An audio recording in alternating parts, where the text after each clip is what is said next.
Bonjour, s'il te plaît, peux-tu m'aider? Bonjour mon ami, quel est le problème? Je suis confus car un musulman m'a dit que Dieu ne peut pas avoir de fils. Et donc Jésus n'est pas le fils de Dieu. Oui, on entend souvent des gens dire cela.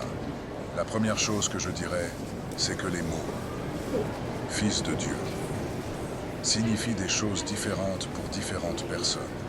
Qu'est-ce que tu veux dire? Jésus n'est pas le seul dans la Bible appelé le fils de Dieu. Adam, le premier homme que Dieu a créé, est aussi appelé le fils de Dieu. Les anges sont même appelés fils de Dieu. Donc, quand on parle de quelqu'un ou de quelque chose comme fils de Dieu, cela signifie d'abord que Dieu est celui qui a donné la vie à cette personne ou à cette chose. Est-ce que la même chose s'applique à Jésus-Christ? Était-il simplement un homme dont la vie venait de Dieu? Jésus était-il le même qu'Adam à tout point de vue? Laissez-moi expliquer un peu plus. Dieu a provoqué la conception de Jésus dans le ventre de la Vierge Marie. Dieu résidait aussi dans l'enfant qui était né, et il devint Jésus-Christ, notre Sauveur.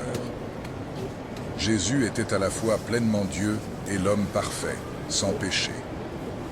C'est tellement intéressant. Donc, quand on parle de Jésus comme fils de Dieu, on ne veut pas dire que Dieu est descendu et a eu des relations sexuelles avec une femme. C'est exact. Jésus est appelé le Fils de Dieu, car il était littéralement le Dieu homme. Jésus était Dieu manifesté en chair. La parole qui est faite chair et a habité parmi nous. Jésus est notre Emmanuel, ce qui signifie Dieu avec nous. Loué soit Dieu. Je suis content de savoir qui est Jésus.